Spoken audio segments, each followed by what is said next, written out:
এই সামান্য চাল লইয়া বইয়া তো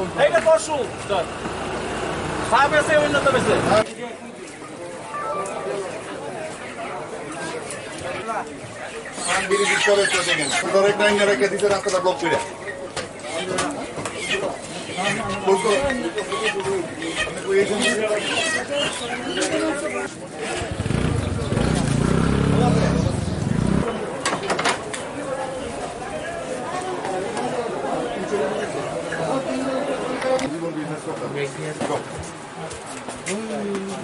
ini ঢুকো পাকড়ে ঢুকো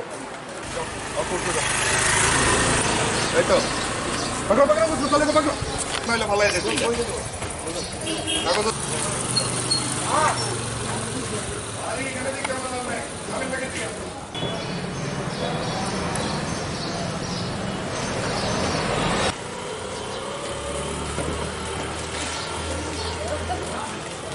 কি কারবার গাতা আর মুখ তাহলে কেমন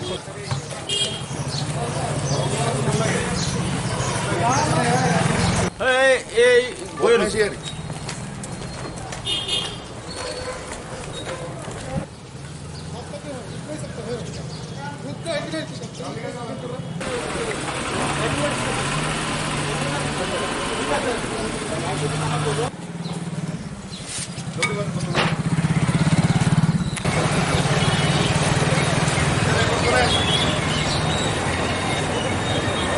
লাগাও অন্য কোনো দোকান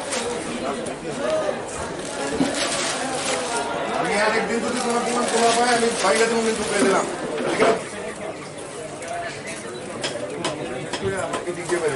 এই line direct clear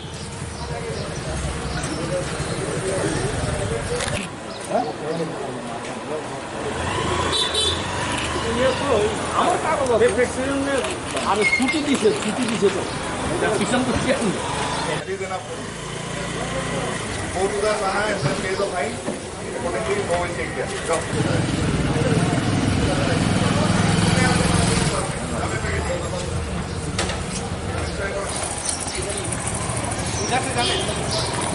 Hey, Daro.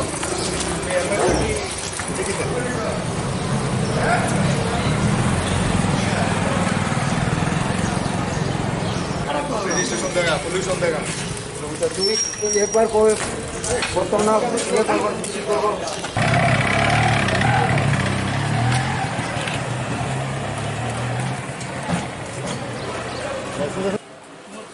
Customer না এনি আই হ্যাঁ কোন যে শটন রেডি লাগে আমি শটন তো খুব লাগে अरे कुत्ता बिल्लिगा में अपने हेलमेट से ये बारी बारी के वेलो तुम भी ऐसा क्यों करना आप मेरा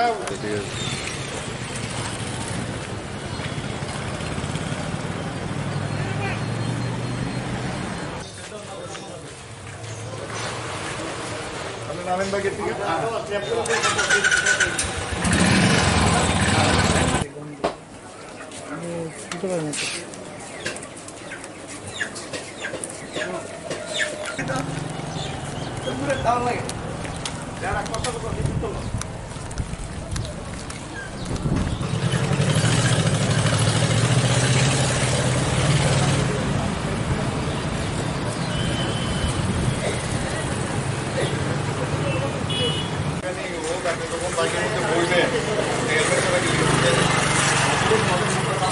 आपने जीगा नहीं हो हमारे तो देखे लाभ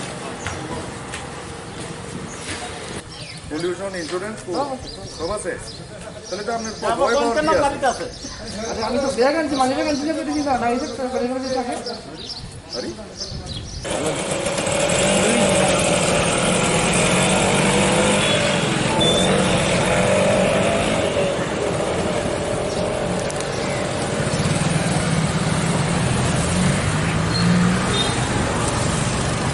পরিস্থিতি যখন আপনি মেইন রোডে যাবেন পরিস্থিতি ভালোই মোটামুটি কন্ট্রোল সব কিছু ডিসিপ্লিনে আছে কিন্তু যখন আপনি মেইন রোড ছেড়ে অলিগলিতে ঢুকবেন তখনই দেখবেন যে একাংশ মানুষ বিনা হেলমেটে বিনা কাগজপত্রে বাইক নিয়ে ঘুরছে গ্রুপ 4-5 জনের গ্রুপ এক জায়গায় বসে গল্প করছে, এদের মধ্যে ওই সেন্সটাও নেই। মনে হয় যেমন শহরের মেইন রোডে বেরোলেই ওদের রোগ হবে, শহরতলিতে থাকলে বা গলিতে ঢুকলে ওদের রোগ হবে না, এটা ভুল ধারণা। আর ভোরের দিকে যদি আপনি সকালের দিকে বাজারগুলোতে যান, বড় বাজারগুলোতে, বটতলা বাজার, গুলবাজার, তাহলে দেখবেন একাংশ জনতা সোশ্যাল ডিস্টেন্সিং মেনটেন একদমই করছেন না। এতবার বোঝানো সত্ত্বেও এরা বাজারে ভিড় করছেন, প্রতিদিন বাজারে আসছেন, অল্প জিনিস নিয়ে যাচ্ছেন বাড়িতে, আবার পরের দিন আসছেন। তো এতে কিন্তু আলটিমেটলি বিশাল রিস্ক থেকে যাবে। আমি আপনাদের মাধ্যমে সবাইকে এটাই রিকোয়েস্ট করতে চাই, আপনারা দয়া করে এই জিনিসটা বন্ধ করুন। এখনও লকডাউনের বেশ কিছুদিন বাকি আছে, বাকি দিনগুলো সবাই মিলে কোঅপারেট করলে, এখন অবধি ত্রিপুরাতে কোনো করোনা রোগী পাওয়া যায়নি।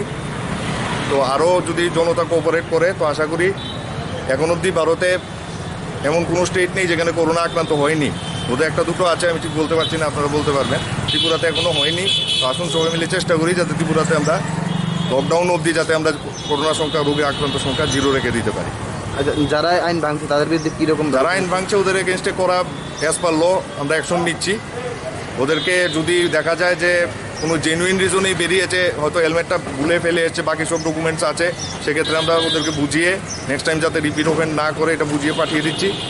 আর যারা আইন ভাঙছেন তাদেরকে অ্যাজ পার ল আমরা ডিটেইন করছি, ওদের বাইক ডিটেইন করে কাগজপত্র করা হচ্ছে, ফাইন কাটা হচ্ছে।